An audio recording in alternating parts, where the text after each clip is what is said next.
Type 2 শেষে আমরা চলে আসলাম টাইপ 3-এ। টাইপ 3 তাপমাত্রা বিভিন্ন স্কেলে মধ্যে সম্পর্ক স্থাপন করে ত্রুটিপূর্ণ থার্মোমিটার ও বস্তুর প্রকৃত তাপমাত্রা নির্ণয় করো। টাইপ 3 এবং টাইপ 4 প্রায় পাশাপাশি, সো এই টাইপটা আমাদের জানা মোস্ট ইম্পর্টেন্ট। তো দেখো, এখানে আমরা প্রথমেই সূত্র লিখি, বাকি বিস্তারিত জিনিসগুলো আমরা লিখে সময় লস করব না। আমাদের সূত্র এবং টাইপগুলো আগে শেষ করে ফেলি, পরে আমাদের যে বিষয়গুলো লাগে সেগুলো আমরা লিখে ফেলবো। সো আমরা জানি C-0 ডিভাইডেড 100 - 0, এটা কিন্তু সেলসিয়াসের বিষয়টা বোঝাচ্ছে। এরপর ফ্যারেনহাইট F-32 ডিভাইডেড 212 - 32 ইকুয়াল কেলভিনের ক্ষেত্রে K-273 ডিভাইডেড 373 - 273 ইকুয়াল লেখা যায় S-M ডিভাইডেড B-M। এটা হচ্ছে আমাদের মেইন সূত্র। এখন দেখো, সূত্রের পরিচিতিটা আমরা দেখে ফেলি।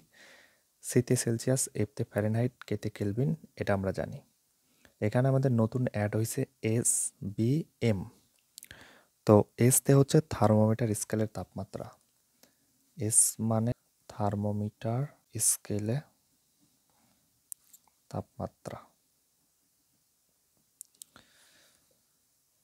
এম মানে নিম্নবিন্দু, নিম্ন স্থিরবিন্দু, এবং বি মানে এই যে ঊর্ধ্ব, যেটা আমরা আগেই পড়ে ফেলেছি, ঊর্ধ্বস্থির।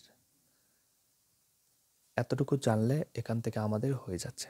এখন আমরা দেখব এক্সাম্পল দেখলে আমরা অনেকটা ক্লিয়ার হয়ে যাব।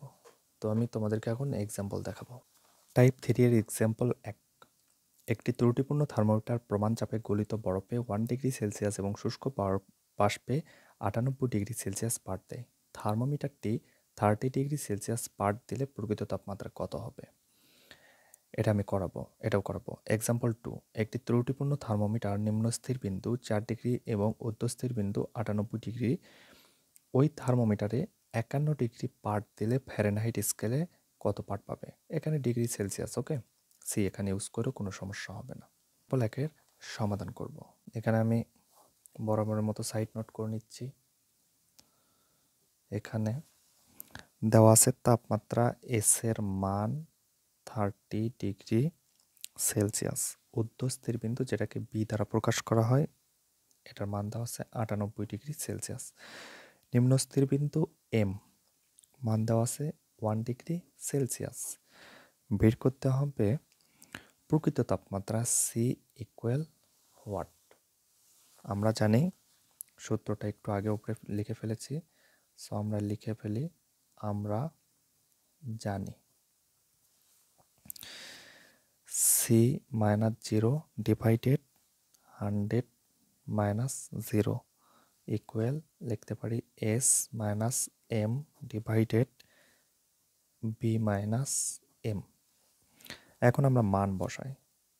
তো বা দিলাম, যেহেতু সি বের করতে হবে, সি থেকে 0 বাদ দিলে এখানে কি হয়?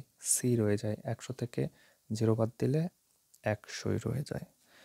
এই পাশে এস এর মানটা আমরা বসালাম 30, এম এর মান 1/1, বির মানটা 98, আমি বাংলাতে বলতেছি, এম এর মান -1, বা বিয়োগ করে নিই সি। এখানে 100-র জায়গায় 100 রয়ে গেল। 30 থেকে 1 বাদ দিলে 29, 98 থেকে 1 বাদ দিলে 97। এখন আমাদের গুণ করতে হবে। গুণ করলে দেখো কি হয়, এখানে বা সির জায়গাতে সি রয়ে গেল, এটা ওই পাশে গুণ হয়ে যাবে। গুণ হয়ে গেলে কিন্তু এটা উল্টে যাবে না, এরকমই থাকবে।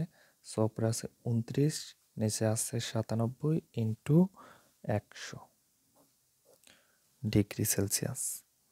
দেওয়ার সাথে সাথে সির মানটা আমরা পেয়ে যাচ্ছি 29.89 ডিগ্রি সেলসিয়াস।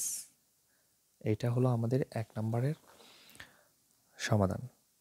এখন আমরা দেখব 2 নাম্বার। তো বরাবরের মতোই আমরা এখানে সাইড নোট করে নিই।